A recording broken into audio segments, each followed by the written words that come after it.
আপনারা দেখছেন horror world. শ্মশান ঘাটের মরা। গ্রাম বাংলার মাঝখানে একটি ছোট্ট নিস্তব্ধ গ্রাম কালীগঞ্জ। চারদিকে ধানক্ষেত, বড় বড় গাব গাছ, নদীর ধারে শেওড়া গাছের ছায়া, আর তার পাশেই আছে গ্রামের সবচেয়ে ভয়ঙ্কর জায়গা কালীগঞ্জ শ্মশান ঘাট। দিনের বেলাতেও সেখানে কেউ যেতে চায় না, আর রাতে শ্মশানঘাটের পাশ দিয়ে যাওয়া তো দূরের কথা। গ্রামের লোকজনের মুখে মুখে গল্প, এই শ্মশানঘাটে নাকি রয়েছে মরা মানুষের কান্না, অর্ধেক পোড়া শরীরের ছায়া আর কালো শাড়ির বউ। কে জানে কত সত্যি আর কতটুকু গ্রামের মানুষের ভয়। কিন্তু একদিন এই শ্মশানঘাটকে ঘিরে ঘটল এমন কিছু যা আজও গ্রামের মানুষ ভুলতে পারেনি। এই গল্প সেই ঘটনারই। গল্পের প্রধান তিন চরিত্র। নীলু, গ্রামের কিশোর ছেলে, বয়স 18, দুঃসাহসী, কৌতূহলী, ঘোর অন্ধকারেও ভয় পায় না। শম্ভু, গ্রামের পুরনো চৌকিদার, শ্মশানঘাটের পাশ দিয়েই তার বাড়ি। রেণুকা, এক অকাল মৃত বধূ, যাকে ঘিরেই শুরু হবে ভয়ঙ্কর ঘটনার পসরা। নীলুর দোষ ছিল সে শুনলেই বিশ্বাস করত না। কারো মুখে শ্মশানের গল্প শুনলে সে আরও বেশি কৌতূহলী হয়ে উঠত। একদিন বিকেলে গ্রামের মোড়ে বসে সবাই লুডো খেলছিল। ওই সময় শম্ভু চৌধুরী এসে বলল, শুনেছ নাকি গত রাতে শ্মশানের বাঁ পাশে নাকি অর্ধেক পোড়া মরা উঠে দাঁড়িয়েছিল, আমার চোখে দেখা। গ্রাম জুড়ে কানাকানি। কিন্তু নীলু হেসে বলল, শম্ভু কাকা, তুমি হয়তো ভুল দেখে থাকবে, অর্ধেক পোড়া মরা উঠবে কিভাবে?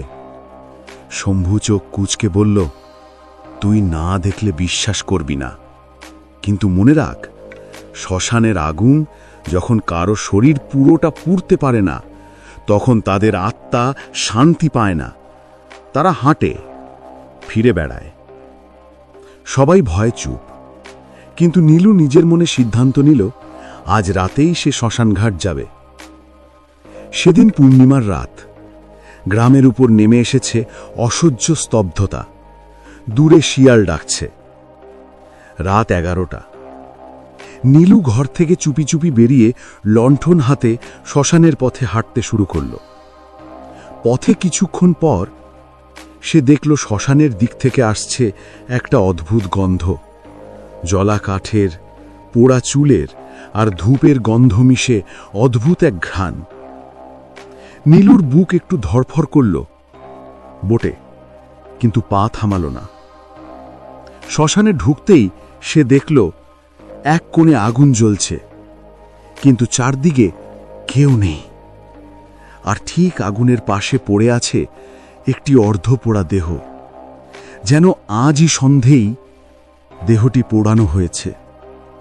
নীলুর গলা শুকিয়ে গেল। সে কাঁপা গলায় বলল, কেউ আছে। হাওয়া থমথমে, একটুও শব্দ নেই। তবে লণ্ঠনের আলোয় হঠাৎ নীলু দেখল পোড়া দেহটির হাত নড়ছে। একবার, দুবার, তারপর আস্তে আস্তে পুরো শরীরটাই কেঁপে উঠল। নীলুর পা কাঁপতে লাগল। পালাবে নাকি দেখবে? কৌতূহল ভয়কে হার মানালো। সে লণ্ঠন উঁচু করে এগিয়ে গেল। ওই সময় পোড়া দেহটির মুখ থেকে বেরোল এক ভয়ঙ্কর গভীর নিঃশ্বাস। হা হা, যেন আগুনের ভিতর থেকে কেউ কাঁদছে। অবিশ্বাস্য ঘটনা, অর্ধপোড়া শরীরটা ধীরে ধীরে উঠে বসে পড়ল। তার চুল জ্বলেছে, মুখের অর্ধেক অংশ পুড়ে কালো হয়ে গেছে, আর চোখ দুটো ভেসে উঠেছে ভয়ঙ্কর লাল আলোয়।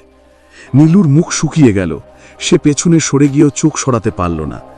দেহটি এবার তার দিকে তাকিয়ে মুখ খুলে বলল, আমায় বাঁচাও, আমার শরীর পুড়ল না। কিন্তু সেই কণ্ঠ ছিল একসাথে মানবিক ও অমানবিক, যেন দুই জগতের মাঝখান থেকে কেউ কথা বলছে। নীলু ভয়েই লণ্ঠন ফেলে দিল। লণ্ঠনের আলো নিভে গেল, চারদিক অন্ধকার।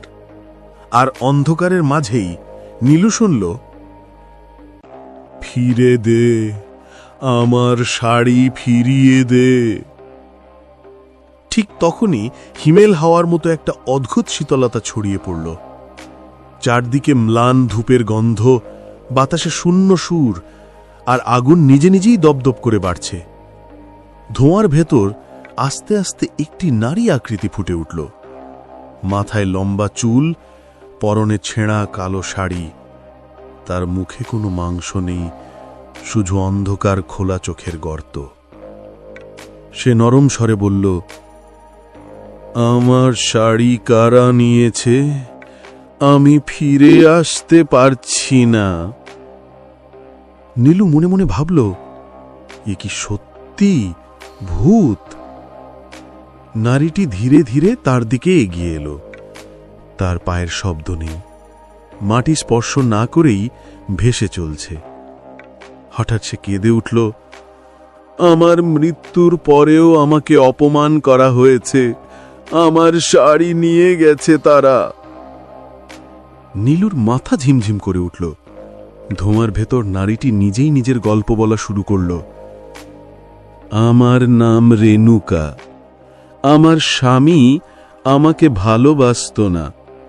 এক রাতে আমাকে মেরে ফেলে শ্মশানে ফেলে দেয়। কিন্তু চিতা জ্বালানোর সময় গ্রামবাসীর কিছু লোক আমার শাড়ি ছেড়ে নিয়ে যায়। আমার শরীর পুরোটা পড়েনি, আমার আত্মা শান্তি পায়নি। শ্মশানের আগুন ক্রমেই বাড়ছে। নীলু দেখল পোড়া দেহটি এখন রেণুকার দিকেই তাকিয়ে আছে। হঠাৎ রেণুকার কণ্ঠ বদলে গেল, ভয়ঙ্কর কর্কশ হয়ে উঠল। যারা আমার শাড়ি নিয়েছে তাদের রক্ত চাই, রক্ত! এই বলে সে হাহাকার করে উঠল। শ্মশান কেঁপে উঠল। এবার নীলুর আর দাঁড়িয়ে থাকার শক্তি নেই। সে প্রাণপণে দৌড়াতে লাগল। চন্দ্রালোকের আলোয় তার ছায়া দীর্ঘ হয়ে উঠছে। পিছনে শোনা যাচ্ছে রেণুকার করুণ আর্তনাদ, শাড়ি ফিরিয়ে দে, ফিরিয়ে দে!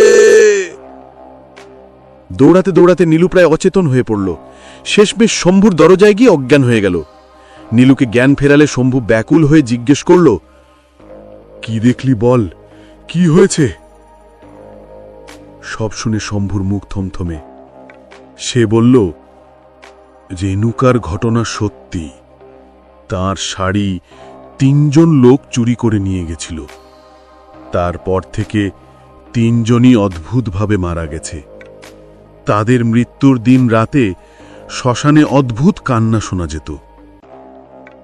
নীলু শিউরে উঠল। পরের 3 রাত গ্রামের অদ্ভুত ঘটনা ঘটতে লাগল।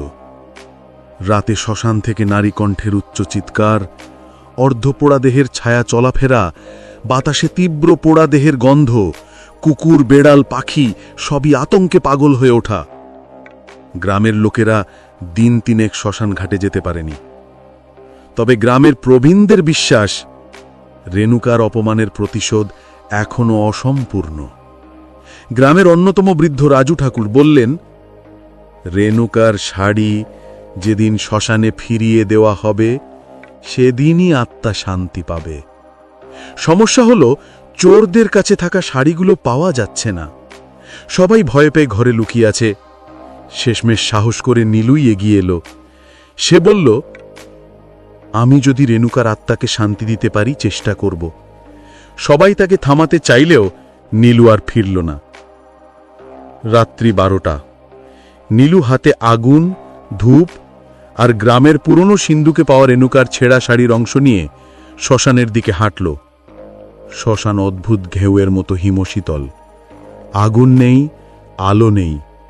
হঠাৎ দূর থেকে গলা ভেসে এলো, ফিরিয়ে দে! নীলু কাঁপছিল, কিন্তু সাহস ধরে বলল, দিদি, তোমার শাড়ি এনেছি, শান্তি নাও। মুহূর্তেই সামনে ধোঁয়া জমে ঘূর্ণিঝড়ের মতো আকৃতি নিল। তার ভেতর থেকে রেণুকার অর্ধ চেহারা ফুটে উঠতে লাগল। আর চোখে জল। ওরা আমার সবকিছু নিয়েছিল, আমাকে অসম্মান করেছিল। নীলু কাঁপতে থাকা হাতে শাড়ির অংশ এগিয়ে দিল। রেণুকার হাত ছোঁয়া মাত্র ছেঁড়া কাপড় আগুনের মতো লাল হয়ে উঠল। চারদিক আলোয় ভরে গেল। তারপর রেণুকার মুখে শান্তির হাসি ফুটল। সে ফিসফিস করে বলল, ধন্যবাদ, আমাকে মুক্তি দিলে। এবং মুহূর্তের মধ্যেই তারা আকৃতি ধোয়ার মতো মিলিয়ে গেল রাতের আকাশে। পরক্ষণেই শ্মশানের মাঝখানে জ্বলে উঠল বিশাল আগুন, যেন মৃত আত্মাদের শুদ্ধি চলছে। আগুন নিভতেই শ্মশান আবার নীরব। কোনো কান্না নেই, চিৎকার নেই, সবকিছু শান্ত। গ্রামবাসী বলল, রেণুকার আত্মা মুক্তি পেয়েছে। নীলু জীবনে প্রথমবার বুঝল, মরা মানুষের আত্মাও অপমান সহ্য করতে পারে না। শ্মশান শুধু ভয়ঙ্কর নয়, এটা আত্মাদের ঘর। এরপর থেকে নীলু আর কখনো শ্মশান নিয়ে হাসাহাসি করেনি। আর কালীগঞ্জ গ্রামের লোকেরাও সেই রাত ভুলতে পারেনি। রেণুকার আত্মা আজ শান্ত হলেও শ্মশানঘাটের গভীরে সেই রাতের গন্ধ, কান্না আর আগুনের লেলিহান শিকা আজও থাকে। কারণ শ্মশানঘাটের মরা কখনো পুরোপুরি হারিয়ে যায় না। এই ছিল আজকের ভয়ানক গল্প। আপনি কি এমন ভৌতিক অভিজ্ঞতার কথা শুনেছেন? নিচে কমেন্টে জানাতে ভুলবেন না। চ্যানেল আইটি ভালো লাগবে লাইক দিন, শেয়ার করুন এবং চ্যানেলটি সাবস্ক্রাইব করুন এমন আরও ভয়ানক গল্পের জন্য। ভয় পেতে থাকুন, সঙ্গে থাকুন।